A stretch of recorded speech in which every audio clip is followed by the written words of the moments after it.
아멘.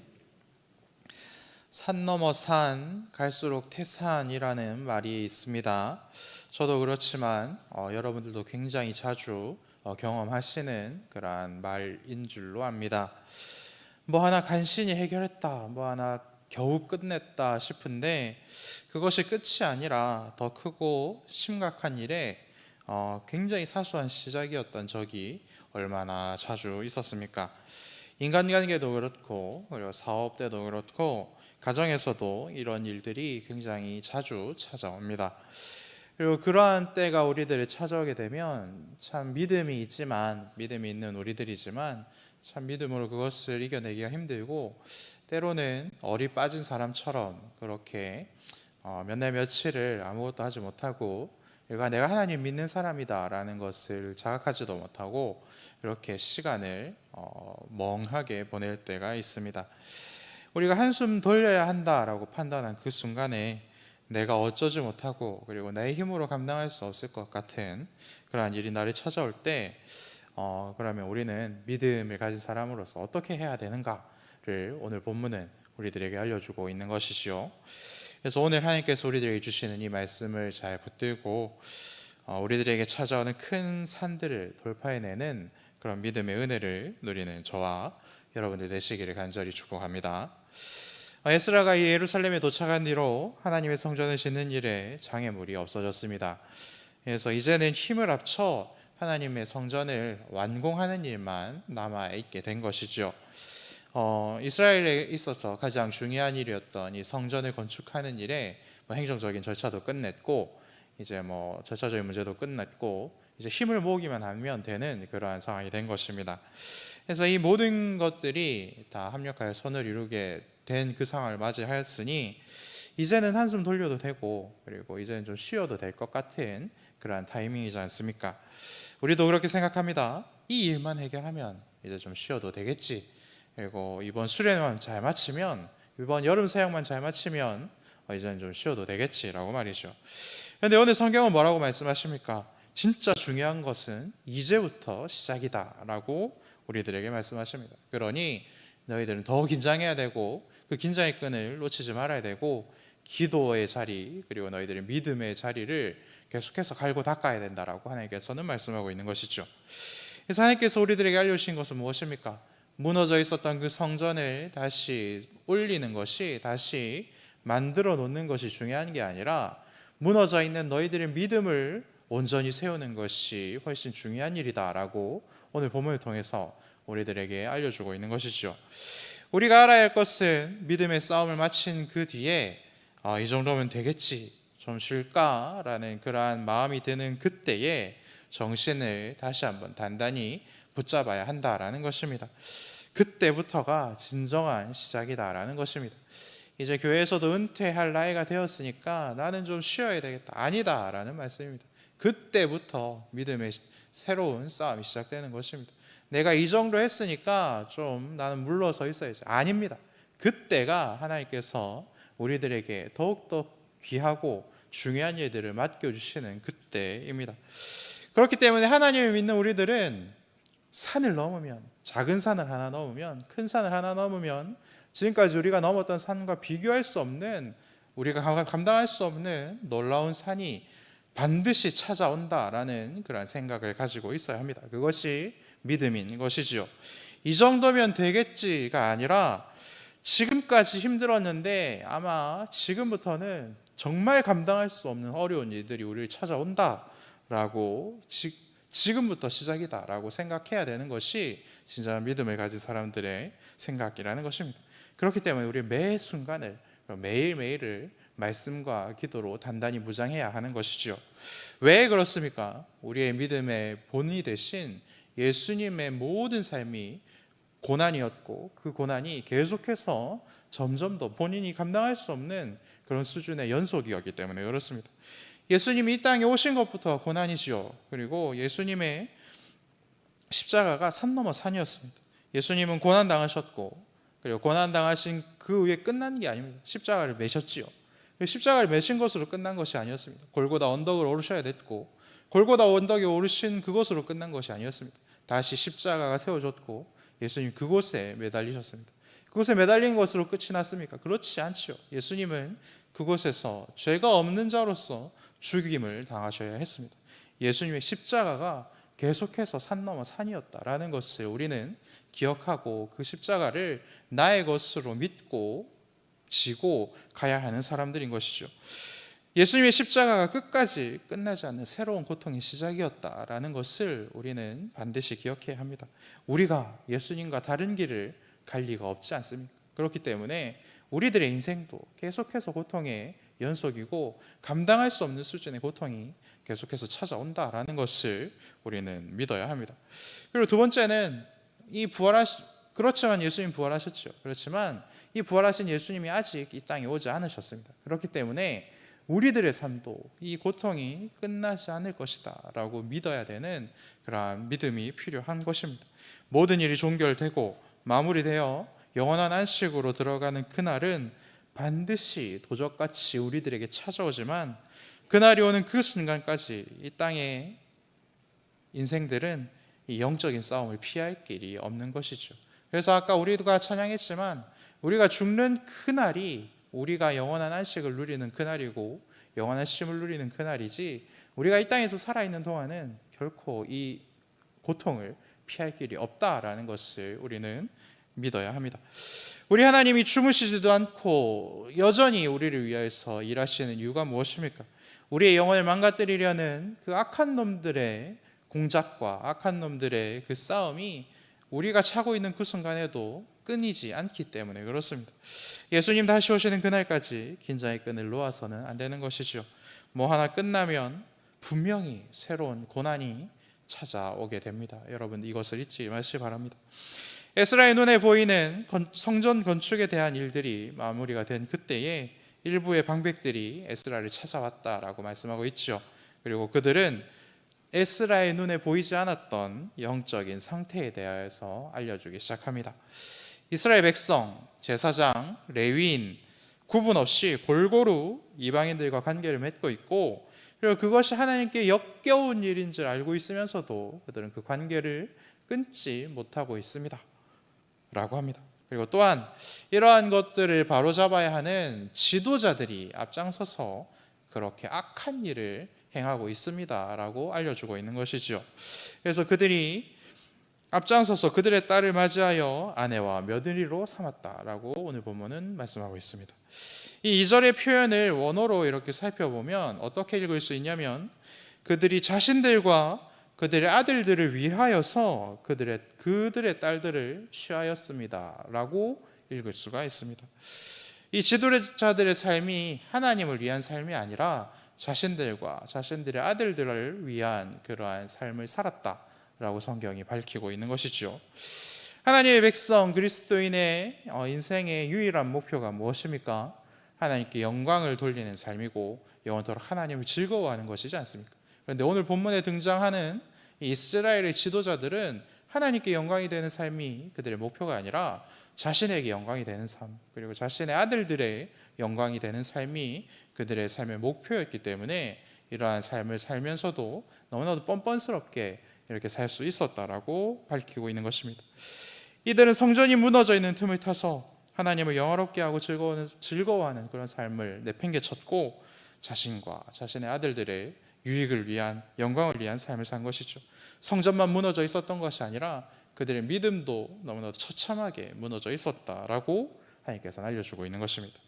하나님의 자리를 자신과 자신들의 아들들이 빼앗은 삶을 살고 부추기고, 그리고 다 같이 믿음을 버리면서도 잘 먹고 잘 살 수 있을 거다라는 그러한 생각들을 퍼뜨렸습니다.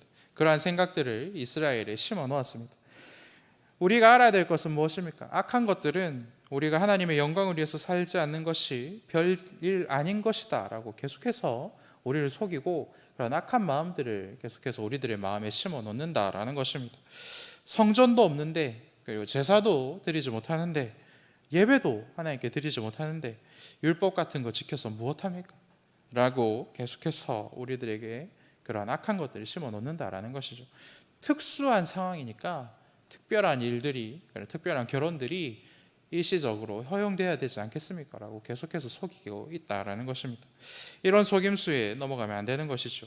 나의 만족과 나의 유익을 위하여서 우리가 살기 시작하면 그때부터 우리는 하나님께 역겨운 일을 하면서도, 그것이 하나님께 역겨운 일이라는 걸 알면서도 뭐 어쩌겠어, 상황이 이런데 라고 우리를 스스로를 안심시키며 계속해서 하나님을 노엽게 만드는 그런 비참함에 빠지게 된다라는 것입니다. 이들의 실상은 어떻습니까? 이스라엘이 바벨론에 멸망당할 수밖에 없었던 그들의 조상들의 죄와 오늘 본문에 등장하는 이 사람들의 죄는 사실 본질적으로 같은 것이죠. 이 이스라엘 백성들 마음속 깊은 곳에 있는 그 죄가 다시 한번 발휘가 된 것입니다. 하나님은 이방인들과 결혼하는 것을 굉장히 큰 죄로 여기고 강력하게 하지 말라라고 분명히 말씀하셨습니다. 예수님 진짜 잘 믿는 가정들도 그 자녀들에게 믿음을 심어주는 것이 굉장히 힘이 되지 않습니까? 사실은 우리 힘으로 하는 것이 아닙니다. 불가능에 가깝죠.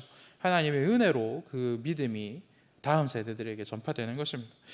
그래서 평소에 말씀대로 잘 믿고, 그리고 그 아이들을 말씀으로 잘 가르쳐도 이 아이들의 신앙 교육이 될까 말까인데, 믿지 않는 가정과 결혼하면 어떻게 우리가 그 일을 감당할 수가 있겠습니까?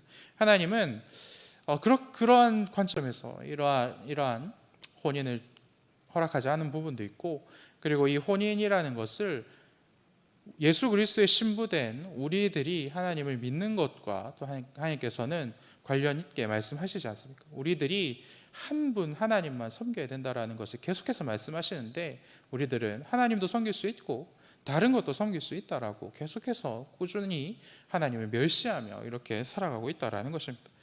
이렇게 충격적인 이야기를 듣고 그 믿음이 좋고 너무나도 놀라운 지도자였던 에스라도 얼이 빠진 모습을 우리들에게 보여줍니다. 정신을 잃은 모습을 보여주는 것이죠.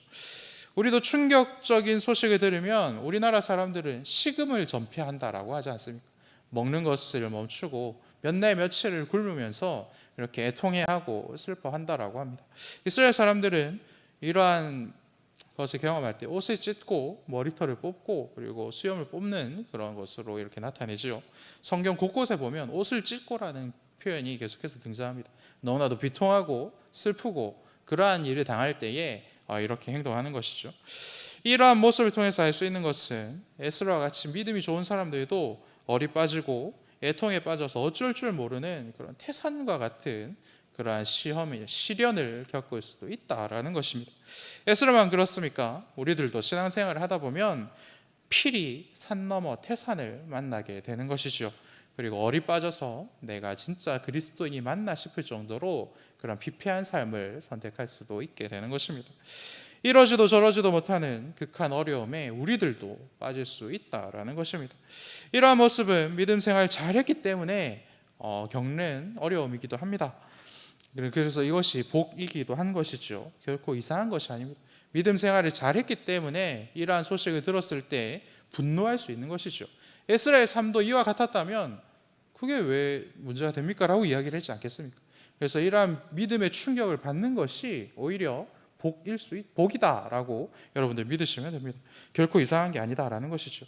산 너머 태산을 맞이하여 정신이 혼미한 에스라를 일으켜준 사람이 있습니다. 그 사람들은 누구입니까? 오늘 말씀을 보면 하나님의 말씀으로 말미암아 떠는 자들이 이 일을 인하여서 에스라에게 찾아왔다라고 밝히고 있습니다. 그래서 하나님의 말씀을 두려워하는 자들이 에스라 곁으로 모여든 것이죠. 하나님 말씀 무시하고 자기와 아들을 위한 삶을 사는 사람들이 득세하고 있었던 그러한 세상에서도, 그러한 시절에서도, 그러한 교회 안에서도 하나님의 말씀을 두려워하여 하나님의 말씀대로 살았던 사람들이 있었다라고 하나님께서는 알려주고 있는 것입니다. 그리고 그 사람들이 믿음의 충격을 받은 그 에스라의 손을 잡고 함께 일어서 주었다라고 말씀하고 있는 것입니다. 성경은 이러한 사람들을 거룩한 씨앗이라고 말씀하시고 또한 그루터기와 같은 사람들이다 라고 말씀하십니다. 남들이 모두 자기 마음대로 살고 자기 마음대로 행동하여도 믿음을 가진 사람들은 끝까지 예수님이 오시는 그날까지 하나님 말씀을 두려워하고 말씀대로 살아간다. 그리고 그러한 사람들을 통하여서 하나님께서는 믿음의 충격을 받은 사람들을 일으켜주시고 건져주시고 다시 달려갈 수 있는 정비를 하게 만들어 주신다라고 오늘 본문을 말씀하고 있는 것입니다. 에스라처럼 믿음이 충만한 사람도 혼자서는 이러한 믿음의 시련을 견뎌낼 수 없기 때문에 하나님께서는 이러한 믿음의 동역자들을 심어 놓는 것이죠. 이것을 통해서 알 수 있는 것은 무엇입니까? 신앙생활, 나 혼자 잘났다고 나 혼자 잘할 수 있는 게 아니다라는 것을 알려주십니다. 믿음의 동역자들이 필요하고 하나님의 말씀을 두려워하는 자들의 도움이 있어야 내가 감당할 수 없는 그 산을 성령께서 인도하시는 그 인도하심을 따라 함께 넘어갈 수 있다라고 하나님께서 알려주신 것입니다. 그렇기 때문에 하나님은 우리를 개인적으로 구원하시는 것이 아니라 교회의 공동체를 통해서 우리들을 구원하시는 것이죠. 큰 슬픔이 에스라를 찾아와서 아무것도 할 수 없도록 만들었지만 에스라는 하나님 말씀을 두려워하는 거룩한 사람들의 위로와 격려 그리고 기도로 슬픔과 절망의 산을 함께 넘어갈 수 있게 됩니다. 산을 넘어 산을 맞이한 에스라는 이제 무엇을 하기 시작합니까? 하나님께 이 기막힌 상황들을 토해내기 시작하는 것입니다. 하나님께 매달리며 하나님, 정말 이렇게 제가 감당할 수 없는 이러한 죄가 다른 사람들의 죄가 아니라 나의 죄입니다 라고 고백하며 하나님께 이 모든 것을 토해내기 시작합니다. 그리고 하나님은 에스라와 하나님을 두려워하는 자들의 기도를 들으시고 그 기도에 응답하시기 시작하시죠.